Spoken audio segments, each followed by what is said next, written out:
What we're seeing in the streets, on the news, and on social media, this isn't new. It's shock and awe using confrontation as obfuscation. And it's the reason this country feels like it's falling apart.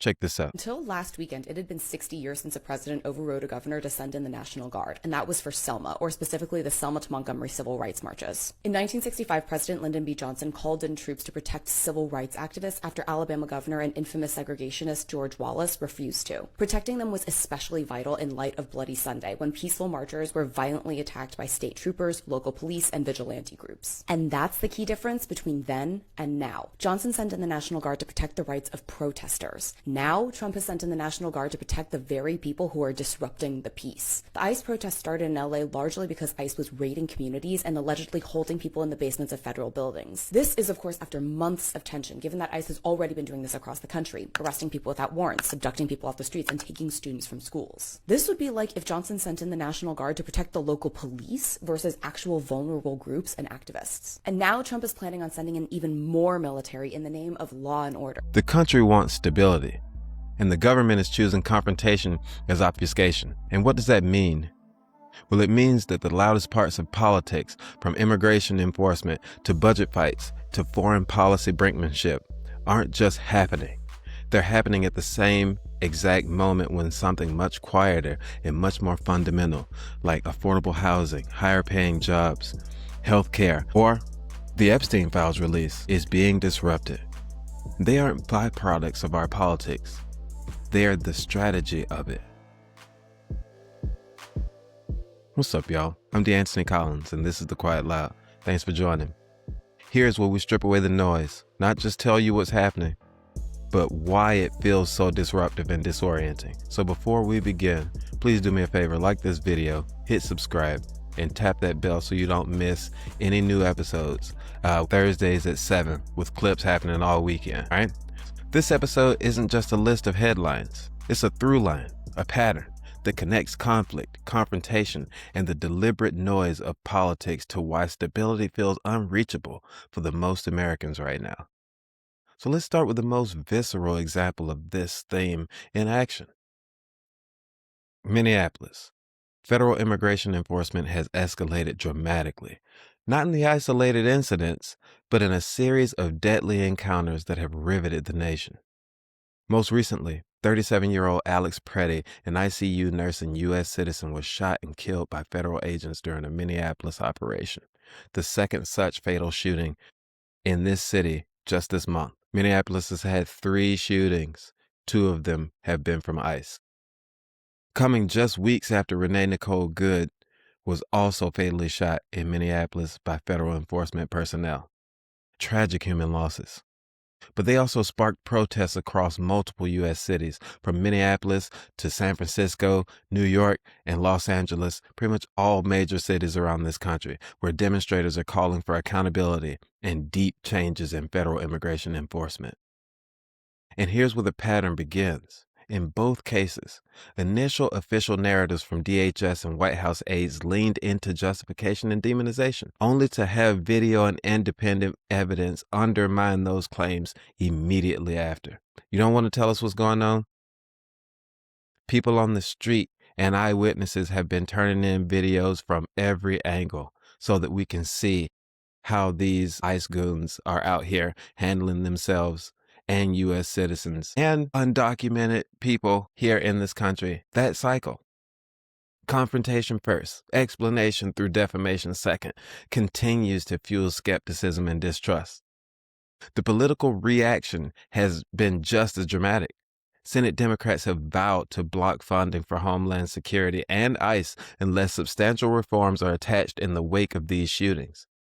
I don't think that's just political posturing. As those threats to block DHS funding mount, the U.S. government is on the brink of another partial shutdown, a familiar spectacle that draws attention away from stable governance and toward more confrontation. And that's the key. A shutdown fight over enforcement funding occupies public attention at the exact moment that basic governance, like passing a budget, ensuring healthcare coverage, and supporting workers, needs focus. It needs all the focus. This is no accident. But what makes this different from past moments of polarization is that even within parties, you're seeing some unease. Some Republican lawmakers have openly questioned these operations and how they're being conducted and how they're being communicated as well. This fracture matters because it shows the discomfort is not purely partisan. It's not just a bunch of independents and Democrats that feel unease and unsure and anger and angst and anxiety about what we see happening here. It crosses ideological lines when real human consequences, like deaths of U.S. citizens and those being detained, collide with abstract policy enforcement. From coast to coast, as videos and eyewitness accounts emerge, even members of the Republican Party feel the pressure not just from political rivals, but from constituents calling for some accountability. Meanwhile, while the headlines scream confrontation, ordinary people are quietly asking the same questions every day. How will I pay next month's bills? Affordable health care has become a real cliff, especially for households just above subsidized thresholds now that Affordable Care Act tax credits have expired. That means millions face skyrocketing premiums and coverage erosion because you are not paying for increased coverage from these increased premiums. You're paying for the same thing or maybe even less depending on how that plan changed from year to year. And that's the quiet crisis. Americans care more about affordability, paying rent, keeping food on the table, and preserving basic security of themselves and their families. Yet political energy is occupied everywhere else. That's how obfuscation works. You amplify conflict to drown out the stability and focus that you're supposed to be exhibiting. We see the same dynamic in our foreign policy. Threats about Greenland and Venezuela and saber-rattling toward NATO allies dominate press cycles, even as polls show Americans prefer focus on domestic stability and economic security. That contradiction, strongman language abroad, neglect at home, reveals that the loudest parts of our politics are no longer about public welfare. They're about maintaining a narrative of threat and urgency. Think about it. That's confrontation as strategy again. Just now, we circle back to something that ties all of this together, and that's the fight over the Epstein Files. Pressure has been mounting for months from lawmakers, journalists, and the public for transparency about investigations and document releases related to Jeffrey Epstein and associated networks. The administration's response has been evasive, confrontational, and downright deflective, lashing out at oversight attempts and asserting loyalty over accountability.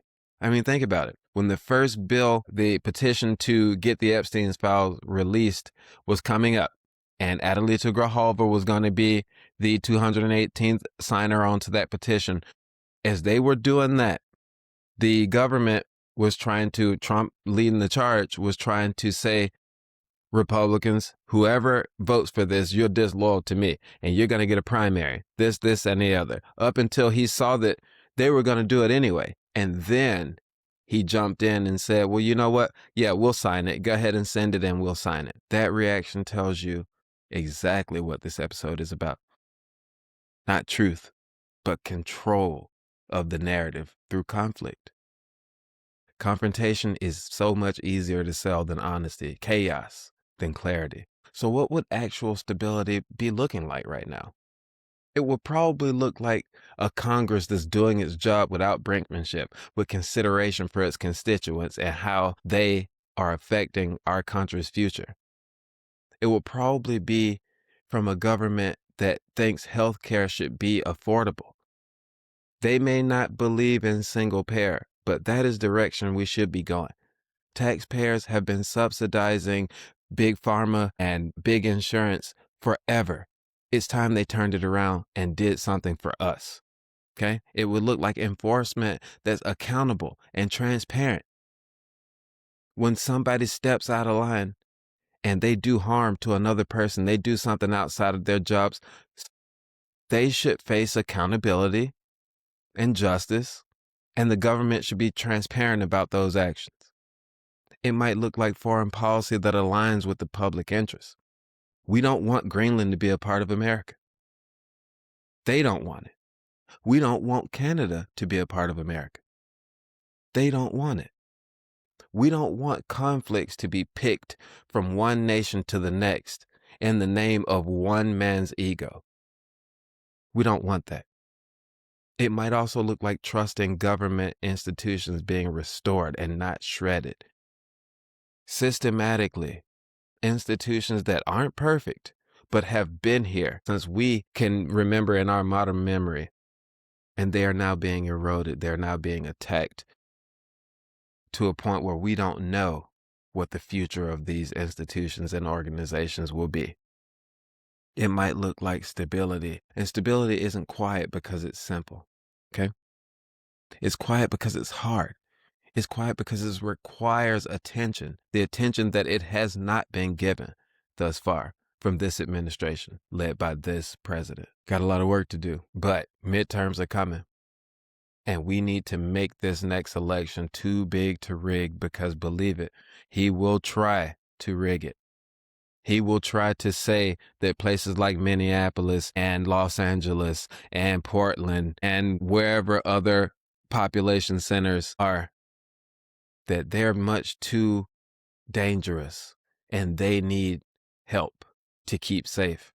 And maybe it's not time for elections right now. That talk will start. It's already coming in whispers right now. So we need to be prepared for that. And we need to go out in droves and vote like our future depends on it. I know people say it every time, but he's talking about no longer having elections. He mused on it during the last election. This man does not say things without trying to do it. He gives away the game all the time. We need to start taking him seriously. All right? So tonight, we applied one question to the noise. Is this chaos accidental or is it purposeful? And we found that when government chooses confrontation over compassion, over governance, over stability, it creates distractions, it obfuscates accountability, and it fractures the public trust. So if this episode resonated with you at all, here's what helps the Quiet Loud grow.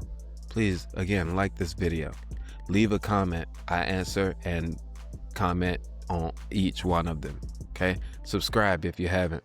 I know some people think they have, but then it's because you're liking videos that I keep showing up. Please go up and make sure that you've subscribed, okay? And share it with someone who cares about what really matters. Because the truth is what's at stake right now, okay? And I'm going to ask you, as I always do, to be loud in your listening and to be real in your truth. I'm DeAntony Collins, and this has been The Quiet Loud. Y'all take care.